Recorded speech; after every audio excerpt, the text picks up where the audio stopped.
Hey, it's Drew Neiser with another Tuesday tip. We've been talking about it as a CMO huddle about organizational structure. Even when you have a small team, what is the best way to go about it? How do you get the most out of your employees and the structure that you have? So first up, Jake from Fishbowl. Jake, what is your tip? My tip is to just allow your structure to flow downhill.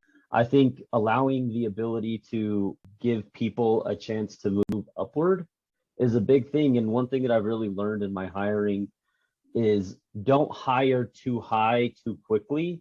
Allow the ability of people to move up.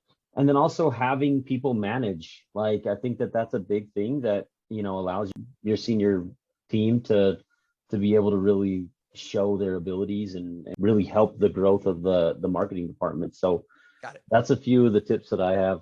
I appreciate it. All right, let's keep going with Michelle Pulieo from SageWater. Michelle, what is your tip?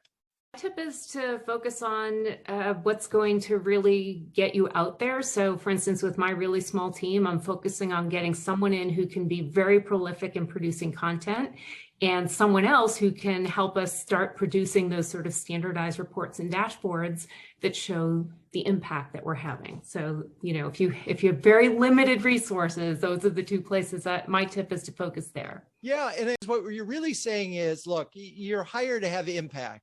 And so you have to have employees who can make impact in your team. So as you're hiring these folks and building your team, no matter how small, making sure that those folks can contribute. Okay, let's go up with Patti Newcomer. Patti, what's your tip? Yeah, my tip, first of all, is about what's most important in your business and where can marketing contribute most strategically and most impactfully.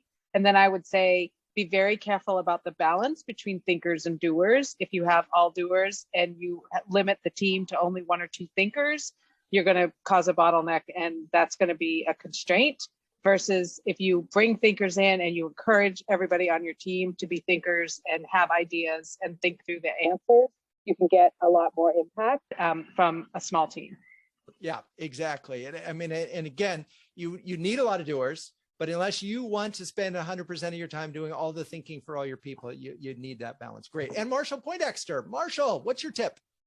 So my tip is, in addition to, your regular check-in one-on-ones that you have with your direct reports, you also should, and I do this, have a monthly 30-minute career development discussion with each of your direct reports, where you are talking with them about, generally how they're doing, fielding questions from them, but also talking about their career aspirations, their career goals, so that you get a sense of where they want to grow, how they want to develop, and how you can then, build that into your organizational design.